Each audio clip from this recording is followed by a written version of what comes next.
Halo rekan-rekan mahasiswa dan peneliti teologi, selamat datang dalam sesi pembelajaran hari ini.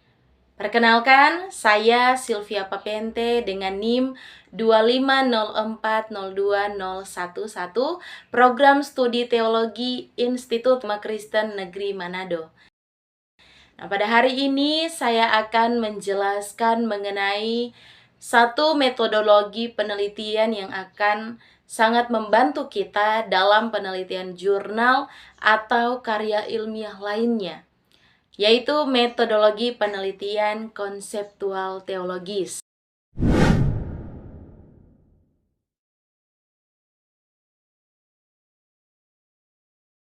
Seringkali muncul pertanyaan bagaimana kita melakukan penelitian ilmiah yang mendalam jika fokus kita bukan pada survei lapangan, melainkan pada gagasan. Nah, jawabannya ada pada metodologi penelitian konseptual teologis. Metode ini merupakan pendekatan ilmiah yang berfokus pada analisis, evaluasi, dan juga konstruksi gagasan teologis melalui sebuah pengolahan sumber teks serta tradisi secara kritis. Nah, berbeda dari penelitian empiris, penelitian ini lebih menitikberatkan pada pengembangan konsep, dialog antar pemikiran, serta pembangunan argumentasi yang tentu saja bersifat normatif dan juga reflektif nih. Nah, mari kita bedah bersama bagaimana langkah-langkahnya agar penelitian kita menjadi rekonstruksi pemikiran yang akan relevan bagi konteks zaman sekarang.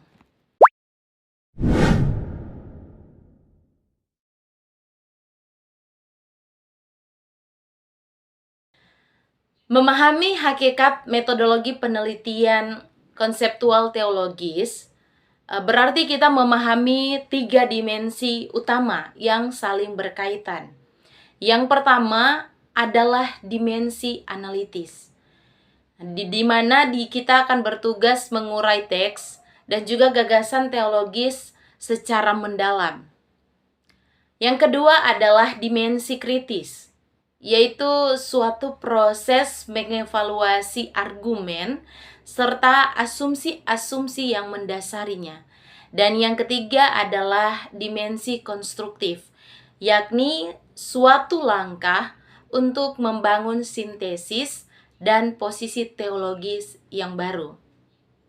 Sebagai contoh praktis, ketika kita membahas tentang topik keadilan sosial, nah, kita tidak hanya menguraikan teks Alkitab yang membahas tentang keadilan sosial secara analitis, tetapi juga mengkritisi apakah pelayanan gereja saat ini sudah bersifat transformatif bagi masyarakat atau tidak, lalu secara konstruktif merumuskan posisi teologis bahwa pelayanan kasih itu harusnya berjalan beriringan dengan advokasi sosial.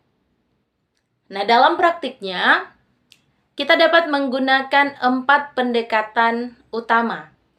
Yang pertama adalah analisis teks, yang berfokus pada pembacaan teks secara historis, literer, dan juga teologis untuk menyediakan fondasi konseptual yang kuat.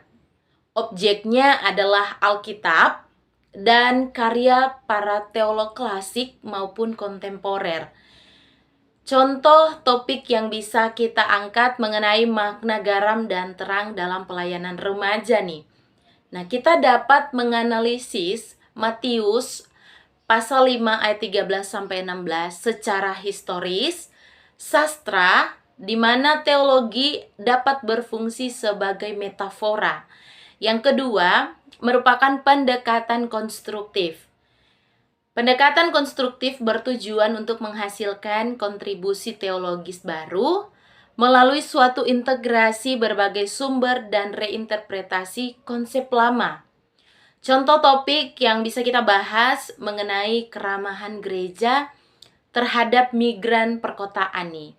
kita dapat menggabungkan keramahan dalam Alkitab, khususnya dalam Ibrani 13 ayat 2, dengan pandangan Miroslav Volf tentang penerimaan dan realitas perkotaan untuk mengusulkan model pelayanan yang baru.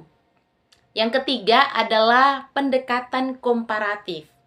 Pendekatan komparatif yaitu membandingkan berbagai tokoh atau tradisi untuk mengidentifikasi suatu persamaan, bahkan perbedaan, dan yang paling penting adalah kita menemukan research gap atau suatu celah penelitian. Nah, contoh topik yang bisa kita bahas saat ini mengenai iman dan pekerjaan dalam keselamatan. Kita dapat membandingkan penekanan Martin Luther pada pembenaran oleh iman dan juga penekanan John Wesley pada kekudusan dan juga perbuatan untuk mengungkapkan kesenjangan studi tanggung jawab sosial. Dan yang terakhir adalah pendekatan interdisipliner. Pendekatan interdisipliner ini ada untuk menjembatani teks dengan realitas melalui suatu dialog dengan ilmu lain, seperti sosiologi, psikologi, atau studi budaya, untuk meningkatkan signifikansi penelitian kita di tengah masyarakat. Contoh topik yang bisa kita bahas mengenai peran gereja dalam mengatasi kesepian kaum muda. Nah, kita dapat menggabungkan persekutuan Alkitabiah nih. Contohnya dalam Kisah Para Rasul pasal 2 ayat 42 dengan teori sosiologis tentang isolasi sosial dan studi budaya digital untuk dapat merekomendasikan komunitas digital yang akan lebih inklusif.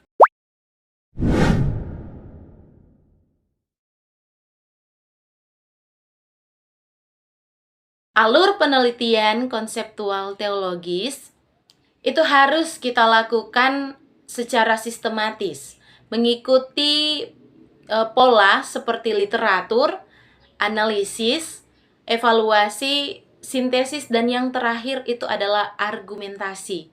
Nah, sebagai contoh, ketika kita mengangkat topik tentang teologi lingkungan hidup, langkah yang bisa kita mulai adalah merumuskan masalah terlebih dahulu tentang mengapa isu ekologi kurang dibahas di gereja, dengan menggunakan pendekatan tekstual dan juga konstruktif. Lalu kita dapat melakukan analisis teks terhadap Kejadian 2 ayat 15 tentang penata layanan dengan buku atau jurnal teologi ekologi. Dan selanjutnya peneliti melakukan evaluasi kritis terhadap pandangan yang terlalu mendominasi alam dan membandingkannya dengan teologi ekologi modern. Nah, tahap akhir adalah melakukan sintesis bahwa menjaga lingkungan itu adalah tanggung jawab iman. Sehingga peneliti dapat merumuskan nih posisi akademik bahwa gereja perlu memasukkan isu lingkungan ke dalam pelayanan yang lebih nyata. Agar artikel jurnal yang kita hasilkan itu kuat secara akademik, kita harus mengintegrasikan 5 dimensi analisis, yaitu sisi metodologisnya yang jelas, kejelasan konseptual, kekuatan argumentasi, kesesuaian teologis dengan tradisi iman, serta relevansi kontekstualnya. Nah, hal ini harus dituangkan secara eksplisit dalam struktur penulisan artikel, khususnya pada bagian metodologi yang akan mencakup jenis penelitian, pendekatan, sumber data, baik primer maupun sekunder, teknik analisis, serta langkah-langkah penelitian yang logis. Nah, dengan penulisan yang sistematis, pembaca dapat melihat bahwa argumen yang dibangun di atas fondasi ilmiah itu dapat dipertanggungjawabkan. Nah, sebagai penutup, penguasaan atas metodologi penelitian konseptual teologis ini akan memungkinkan rekan-rekan untuk berpikir lebih kritis dan juga sistematis dalam berdialog dengan berbagai tradisi teologis. Nah, kita tidak hanya akan memahami teologi sebagai ilmu masa lalu, tetapi kita mampu untuk dapat mengembangkannya menjadi konstruksi baru yang ilmiah dan juga kontekstual bagi tantangan masa kini. Nah, selamat meneliti dan mari kita hasilkan karya-karya akademik yang memberikan dampak bagi kemajuan pemikiran teologis. Sampai jumpa untuk sesi berikutnya.